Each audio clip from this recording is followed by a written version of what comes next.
my people, how you doing? I hope you're having a fantastic damn day. Welcome back to the channel. And in today's episode of Tactical Breakdowns and how you can replicate and recreate specific tactics, we'll be doing Leeds United. Of course, Daniel Farke recently leaving the likes of Norwich. I don't know if he was fired or if he was, just left on good terms. Anyway, he's got this job. He's got the Leeds United job. He's got them doing fairly well. Of course, last season they were in a lot of turmoil. They got relegated from the Premier League. The football wasn't always great, of course, from the high standards that Marcelo Bielsa left. And then, of course, you had Jesse Marsh, and you had like a few other managers. Sam Allardyce at one point, anyway, got them relegated. But now we're here in the Championship with Leeds United under the likes of big Daniel Farke.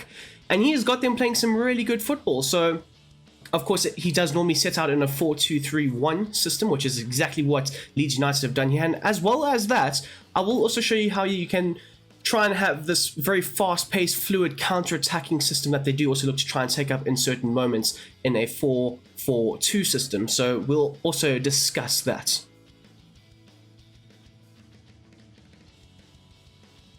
Now, taking a look at the formation, it is a 4-2-3-1. There's no real changes to it. So it's one goalkeeper, two centre-backs, two fullbacks, two DMs, one attacking midfielder, two wide midfielders, and then, of course, one striker.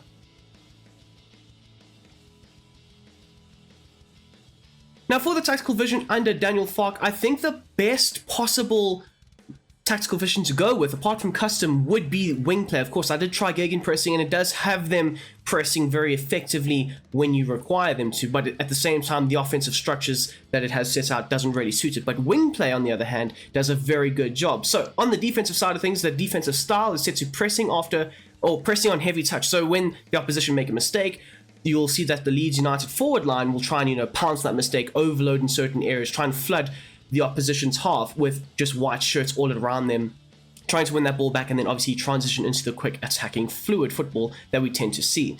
As for the team width, now this is probably one of the widest team widths I've set, but I have seen there are a few times where if you have like a few freeze frames, that back line specifically is very widespread on the defensive side of things, of course.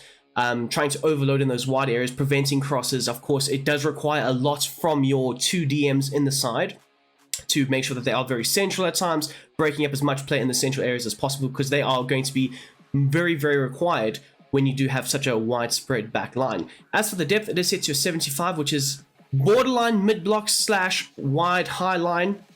And obviously this does go hand in hand with the possession stats that obviously Leeds United as well as Daniel Farke try to pride themselves on, with having that nice high line in possession, helping with the offensive build-up play, helping pin the opposition back in their own half, having your backline essentially camping in the opposition half more times than not. Onto the offense now. The build-up play is set to slow build-up. Of course, this helps with the goalkeeper restarts, making sure that you are keeping the ball, making sure you're not rushing anything. Of course, with the more of the defensive counter-attacking structure that we will go with just now, you'll see it's slightly different. But for the balanced game plan, more times than not, they're going to look to try and keep the ball, work it slowly through the final thirds of the field, making sure that they are progressing it nicely with the triangle passing and movements that you do and will see throughout the course of your game.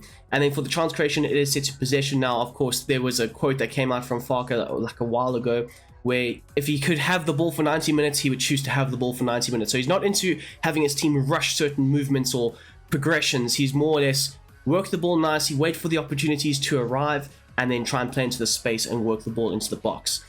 So possession is the best possible chance creation for the side going forward. As for the team width, however, it is set to 80. Now, of course, the likes of Dan James, Crescencio, Somerville on the left-hand side, you do want to try and work the ball into them. Of course, as well as your fullbacks are very important in this attacking structure going forward. So also trying to open up a bit more space between the lines for your midfield, as well as the likes of your number 10 / second striker and your striker up front as well. And then for the players in the box, I've set it to a very high 8. Now this allows at least 4 players in the box, and more so you want your number 10 / secondary striker, which is exactly what that role is. You want them getting into the box more so than anything else. You want at least 2 of your forwards to be in that box more times than not. As well as, I did note that the wingers also make sure that they are in the box for the attacking crosses or the cutback opportunities that will definitely be presented to them when you are attacking. As for corners and free kicks, as per always on the channel, it is set to 4.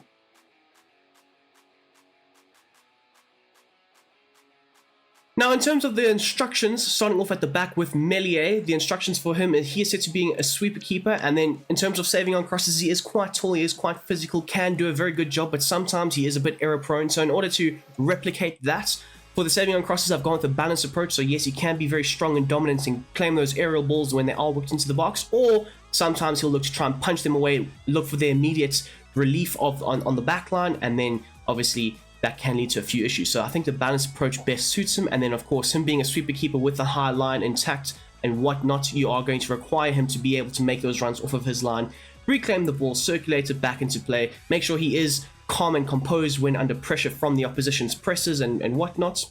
And he is fairly decent at being able to play out from the back into either his back line or maybe even into the midfield. Speaking of the back line though, we've got Stroik and Roden. Both of them are set to their base set of instructions, no major changes to it. And then out wide to your right-hand side now with Archie Gray, 17 years old or 18, I think, around there somewhere. He is obviously a midfielder, but he's been played as a right-back. So it's a very intriguing role that I've tried to take notes and stuff. So it's a slightly different role to the left-back, I will say that. And in terms of what you want from your right-hand side, he is going to be told to, yes, join the attack, make sure he is getting up the field for the attacking support. But for the interceptions, now I did note that with the wider structure in your defensive back line, they are going to look to try and press in those wider areas of the field. So you want both your fullbacks to be very aggressive with their interception attempts and trying to win the ball back very aggressively in those wider areas. Now, for the likes of Archie Gray, the run type, I've set it to a mixed attack. So he can look to invert, help out in the midfield when required. There have been a few times where I've seen him more central than on the wider right channel. But again, he does have a very mixed bag of results for his run type. So he can supply those underlapping runs to the winger, or he can join up with the midfield, or potentially provide a slightly overlapping, more adventurous run on the outer side of the winger. And then finally, for the defensive positioning, I've told him to stick to position. Onto your left-hand side now, the likes of Sam Byram or Firpo, whichever one you're going with, they'll be told to have the exact same instructions. So very similar to the right-hand side, they will be told to join the attack. It is very important that the fullbacks are very integral to the attacking outlet of this side, more times than not, especially if your wingers do tend to cut inside, which they more so will. You would want and expect your fullbacks to try and hold the width in those wider areas of the pitch. As for the interceptions, just like with the right-hand side again, it is set to aggressive, but this time, Sam Byram won't look to invert as much as what Archie Gray will. He will look to try and make those overlapping runs a bit more than what the right-hand side will. And then slightly differing as well, you want him to be a bit more aggressive, a bit more imposing. It does help him get slightly higher up the pitch. He will be the more attacking of the fullbacks, I will say that. And he will also be a bit more imposing of the two fullbacks as well. Onto your midfielders now, we've got Kamara and Ampadu. We'll start off with Ampadu on the right-hand side. So for him, slightly... He will have the deepest role in the midfield of the two, of course. So for the defensive behavior, I've set it to a balanced approach, which allows him to make sure that he's in the correct position at all times. He can choose to have a bit more of a zonal intercepting type of role, or potentially being able to pick up one particular man. Normally it's the number 10 or one of the number 8s, and he'll choose to man mark them out of the game. As for the attacking support, now this is where it comes in hand. Stay back while attacking. Like I said, he'll be the deepest midfielder of the three when on the field. The interceptions is set to normal. Now, of course, with this side, they do tend to try and be very aggressive with trying to force turnovers and force the opposition into mistakes, but you don't want Ampadu to be too aggressive with it, because then it can leave quite a few holes in your defense or your defensive line sometimes. So you do expect him to be a bit more structurally sound, and more so the normal interceptions does do this. As for the positioning freedom, he will look to try and drop deep, try and collect the ball off of the goalkeeper or one of the backline players, and then obviously drop a shoulder, turn, and then progress it into the midfield. And then for the defensive position, now I did say with the likes of your wide defensive line, trying to prevent those crosses from those wider areas, you do expect your two number 6s to be a bit more central. Now, Kamara has a slightly different role, but with Ampadu, he's going to cover the central area, so it's going to be up to him to try and shield and fill in those more central areas of the pitch and trying to protect the backline as best as possible. Onto the likes of Kamara now, like I say, a slightly differing role. So he is set to be a bit more zonal with his defensive behavior. So he's going to be told to cut past lanes, make sure that he's using a lot of his energy to get in the way of the opposition build-up play. But the attacking support is set to get forward. So he will look to try and link up with the likes of Perrault and Ruta and Somerville and Dan James, having a slightly higher position to the other number 6 in the likes of Ampadu. The interceptions is set to aggressive, and just with trying to get him slightly higher up the pitch, you want him to have that energy to be able to break up play higher up the field. And then for the positioning freedom, it is set to stick to position, and then the defensive position is set to cover the wing. Now this tries to help the likes of Sam Byram when he does get forward and out wide, so you do want Kamara to try and help on that left-hand side. Or potentially sometimes he does have a bit more of a central role, helping the likes of Ampadu try to break up as much play in the central areas of the pitch. Onto your number 10/secondary striker. I was a bit, up in the air with trying to make this position a centre forward. But at the same time, you do want the likes of Pero to be able to drop a bit deeper in certain moments, link up a bit more. So that's why I've kept it as a number 10/cam. So that is the main reasoning behind it. So as for the defensive support, it is set to a basic defensive support. So sometimes choosing to hang up the field, be a bit more of an outlet ball when required, or potentially having the ability to drop a bit deeper and link up a bit more with your number 6s or even your wingers in certain moments. As for the support on crosses, like I said, with the players in the box being set to 8, you want your number 10 specifically, the likes of Pero, to be able to get into the box, or the likes of what is his name, Geralt? No, the other cam in the team, Gelhardt. That's it. Both of them are essentially strikers that have been shifted into this number 10 position and can play as secondary strikers off of the shoulder of the actual number 9. So more or less, with him being told to get into the box, he's going to play off the shoulder of the likes of Ruta, have a nice link-up ability in the central areas of the pitch. And then for the positioning freedom, I've told him to have a bit more of a freer role, so popping up in the little half spaces, making those runs slightly wider when required. And this also does help replicate that off the shoulder of the number 9 role quite effectively. As for the interceptions, like with most of your front four, it's going to be told to be aggressive, trying to implement that counter-pressing system. Of course, they will look to try and keep their shape, but when the opposition do make a mistake, you'll see that very aggressive nature come out of your front four. Moving on to your right-hand side now, the likes of Dan James. He is set to come back on defense, have a balanced width, so he can choose whether he wants to cut inside or stay wide when required. Getting in behind, though, using his pace and the space that the opposition will inevitably leave in behind them, you want to try and use the best version of Dan James, and more so, his pace is the best quality that he has, so getting in behind is essential. The interceptions are set to aggressive, and then of course getting into the box for the crosses. Now, even if they are told to stay slightly wider, hug the touchlines, they'll still make those late runs into the box to try and attack the crosses or the cutbacks that will be fired in for them. As for the likes of Somerville, a very similar role but slightly different. He is also told to come back on defense, looking to try and help out the left-hand side, but for the chance creation, it is set to free roam. Now, more so with Sam Byron providing a lot of the width down the left-hand side, you want the likes of Somerville to be able to pop up in little half spaces with the likes of Pero, trying to interchange positions sometimes, or just take up a bit more of an inside forward type role. The support runs is set to a balance with, just like with the right-hand side, he can choose to hug the touchline or get in behind, or even come inside and just link up a bit more. So it's always down to what the opposition can try and throw at you, and then the likes of Somerville will look to try and adapt to their game plan and then obviously try and exploit them.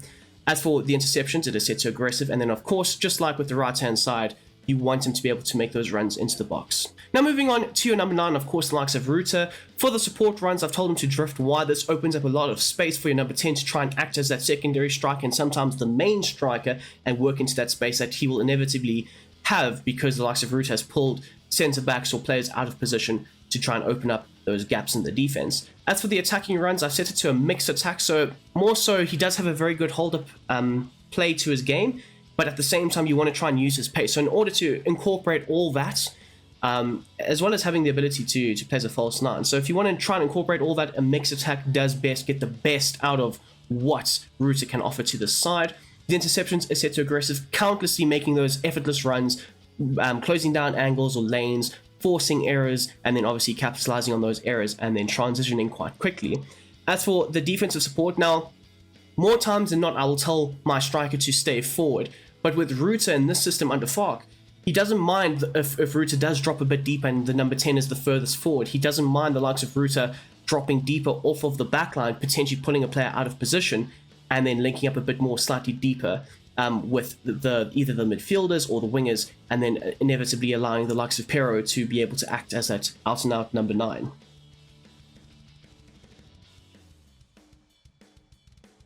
Now, if you do make rotations, and more so the likes of Bamford in for the likes of Ruta, their role does ever so slightly change. So for the likes of Bamford, the support runs are set to balance. So yes, he can still have the ability to drift into those wider channels if required, but at the same time, he is a tall, strong, physical number 9 that does want to be more central at times. So whether he does drift wide, it will still open up a bit more space for Pero, but this is more or less where Pero will definitely play off the shoulder of the more natural number 9. The attacking runs has also changed. It's set to a target player, so of course the ability to back into the opposition, link up a bit more with the number 10, as well as some of the wingers have the physicality to hold off the defenders, open up a bit more space, bring a bit more of a natural number 9 feel to the game. And it can cause quite a few problems for the opposition, especially if they are set up in a low block. I always find it's quite nice to have a backup plan, a plan B, for those low block teams where you can choose to just fire in crosses and you have 2 strong number 9s in Pero and Bamford who can definitely land on those crosses. As for the interceptions, just like with the likes of Ruta, it is set to aggressive, and then again, just like with Ruta, it is also set to basic support, so you can choose to sometimes drop off of the back line, open up a bit more space for Pero to work into, and link up quite effectively.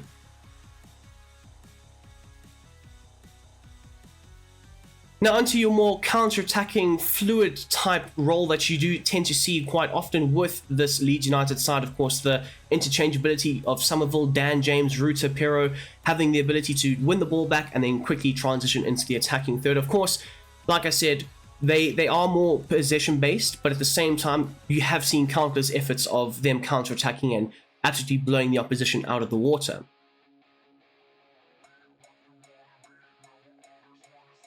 As for the formation, it is a 4-4-2 system. There's no real changes to it, so it's 1 goalkeeper, 2 centre-backs, 2 fullbacks, 2 DMs, 2 wider midfielders, and then of course 2 strikers.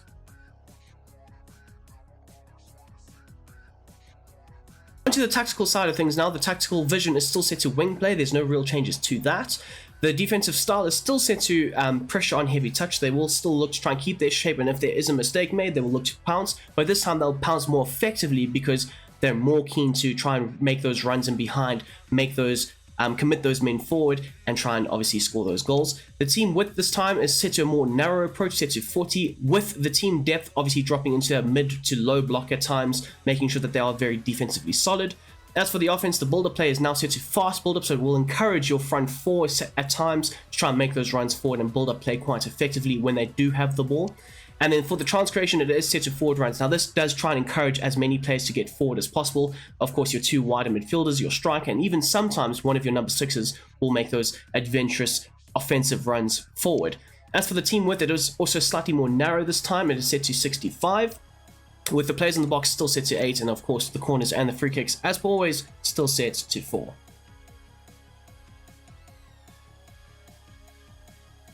Now moving on to the instructions at the back with the goalkeeper, he's got the same set of instructions, as well as the likes of Rodin and Stroik also have their base set of instructions. Moving on to the likes of Byram and Gray, they have got slightly differing roles, not as attacking as before, so they won't overly commit to the attacking side of things. So for the attacking runs, it is set to a balanced approach. For the interceptions, it's still set to aggressive, still looking to try and press in those wider regions of the field when required. The run type, this time for Byram, is slightly different. Also, it's set to a mixed attack, so you can look to invert a bit more when required, or potentially overlap and supply an extra man in those wider channels.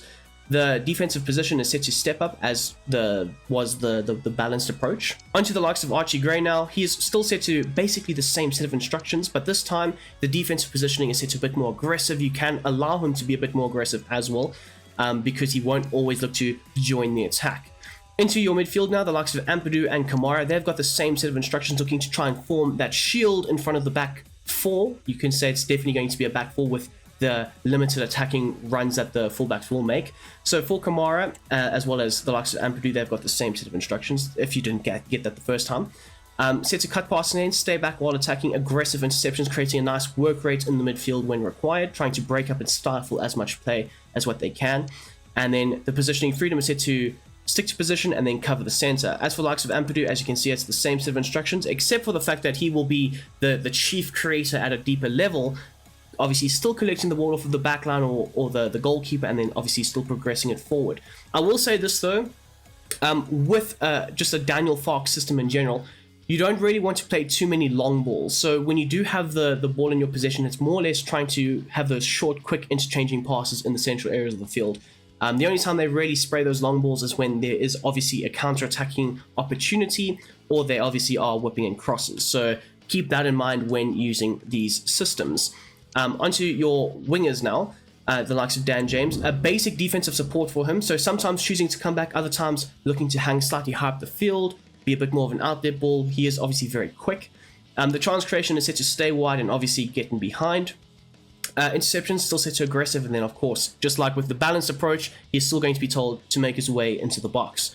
Onto the likes of Somerville now, a slightly differing role compared to the balanced approach. So the basic defensive support as well, stay wide, getting behind, aggressive interceptions, and then of course get into the box for those crosses or cutbacks. So just like with the right hand side, he's got the same role. Onto the likes of Ruta now, into your forwards. So Ruta, again, a very similar role to the balanced approach. So he will be a bit more of the guy who does drop a bit deeper at times, collects the ball, links up a bit more with the likes of Ampadu and Kamara, and then sprays it forward. So for the support runs, he is set to a balanced width. So not always drifting wide, but can choose to do so when required. The attacking runs are set to also a mixed approach. So whether he wants to make those runs in behind or play as a target man or maybe even as a false nine, it's within his right to choose and adapt to the game plan of the opposition when required. The interceptions are still set to aggressive, and then the defensive support, just like with the balanced approach, is also set to basic. Onto the likes of Pero now, a more natural number 9 of the two. It is a very weird role that he is, and he does have as that number 10/secondary striker. But for this system, he will look to try and stay a bit more central, play as a false 9, dropping off of the back line in certain moments, linking up a bit more as well. And then the interception set to aggressive. And then finally, for the defensive support, just like with Ruta, he can choose whether he wants to drop off of the back line or maybe even hang up slightly higher up the field for the counter-attacking opportunities. And there you have it, people. That is what I would do for a Daniel Farke system. Of course, the 4-2-3-1, as well as the 4-4-2 counter-attacking system that he does look to try and deploy in certain moments of games. If you have enjoyed this video, as always, please smash that like button down below. If you are new to the channel, please subscribe. We're on the road to 4,000 subscribers. That would be fantastic. The sooner we can get there, the absolute better. But yes, guys, out of 10, I would probably give this a 7.5 rating. It is a very fluid, very effective system, especially when you do alternate between obviously the counter-attacking as well as the balanced approach. It can be quite nice. It works well in your favor. I think with better players in the system, it can be even like levels above. But yes, 7.5, very solid, very practical, you could say, especially for a game like FC24 where the counter-attacking systems are more in favor. So yes, let me know down below what you would rate the system out of 10. And of course, as for always, guys, I hope you have a damn great day. I'm out.